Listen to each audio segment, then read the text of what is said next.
Vamsi kidnap చేయటం కానీ ఆ విషయంలో అరెస్ట్ చేయడం జరిగింది. ఆయన మహాత్ముడు కాదు, విజువల్స్ కూడా పెట్టడం జరిగింది. ఆ కిడ్నాప్ చేసిన శ్రీ సిటీలో విజువల్స్ కూడా పెట్టడం జరిగింది. క్లియర్గా ఎవిడెన్స్ చూపించాం. అలాగే మొన్న మాజీ మంత్రి జోగి రమేష్ కూడా క్లియర్గా భూములు అతని పేరు మీద రాసుకోవటం డాక్యుమెంట్స్తో సైతం చూపించడం జరిగింది. ఇలాగ ఆయన జైలు యాత్ర చేస్తున్నాడు, ఖైదీల్లో భరోసా ఇచ్చాడు, తప్పు చేసినా నేను ఉన్నాను.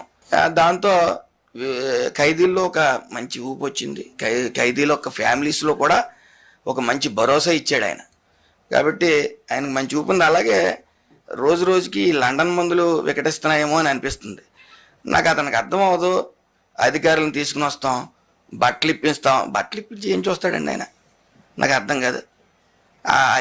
అలాగే మగోళ్ళని అందంగా ఉన్నారు, వాళ్ళకి ఈడ్చుకెళ్ళింది. ఈ మగ పిచ్చి ఏంటి, ఈ బట్టలు ఇప్పించి చూడటం ఏంటి, అసలు ఈ అవగాహన, ఏం మాట్లాడుతున్నాడు ఆయన, ఏం చేస్తున్నాడు అనేది పాపం ఒక అవగాహన లేదు ఆయనకి. అలాగే ఇంకా ఆల్రెడీ జనం 164 మందికి బట్టలు ఇప్పారు వాళ్ళ పార్టీ వాళ్ళకి, ఇంకా 11 మంది మిగిలారు. నాకు తెలిసి ఎవరు ఇప్పక్కర్లేదు, వాళ్ళు ఇప్పుకునేలా ఉన్నారా. మొన్న ఈ మధ్యకాలంలో కూడా ఆయన అనంతబాబు ఆల్రెడీ చూపించాడు ప్రజలకు ఇప్పి. ఇంక వీళ్ళు ఇప్పి చూపించడానికి ఉన్నారు. మరి నేరాల ఘోరాల కింద ఉన్నాయి ఇవన్నీ కూడా.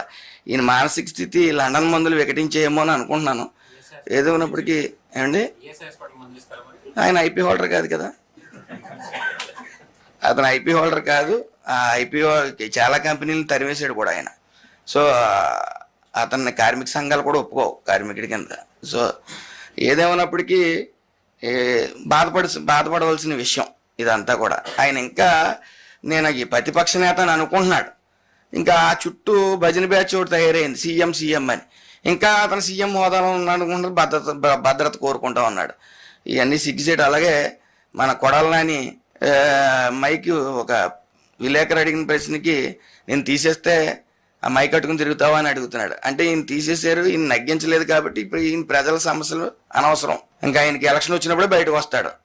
ఈ తీరు ఎలా ఉందంటే, మేము పుల్లు సింహాలు, పులివెందల పులి అని ఆయన, ఈయనేమో గుట్కారాజు అని, ఈ రకరకాల వెర్షన్స్లో రకరకాల బూతులు, రకరకాల యావిగేషన్స్ చేసి ఈరోజు చేసిన తప్పులకు భయపడి బయటికి రావడానికి కూడా జడిసే పరిస్థితి. ఇంకా రెడ్ బుక్ ఓపెన్ చేయకుండానే రెడ్ బుక్ అని తడుముకుంటా ఉన్నారు. ఏదేమన్నప్పటికీ కొద్ది విచారించవలసిన విషయం. ఎందుకంటే ఈ సప్త సముద్రాలు దాటినా సరే మేము తీసుకుని వస్తాం, నిలబెడతాం అని అంటంలో తప్పలేదు. కానీ బట్టలు ఇప్పించి చూస్తాం అంటాం మాత్రం అది చాలా విచారించదగ్గ విషయం. ఏదేమన్నప్పటికీ ఆయనకి మంచి వైద్యం భారతి గారు అందించాలని మనస్ఫూర్తిగా కోరుకుంటూ, మరి ఇలాంటి అంటే మొన్నటి వరకు ఒక రకం, ఇప్పుడు మగవాళ్ళ మీదకి వెళ్ళింది ఆయన దృష్టి. మరి ఇవన్నీ కూడా కొద్దిగా ప్రక్షాళన చేసుకోమని చెప్పి మంచి వైద్యం అందించమని భారతి గారిని కోరుతాం. Thank you.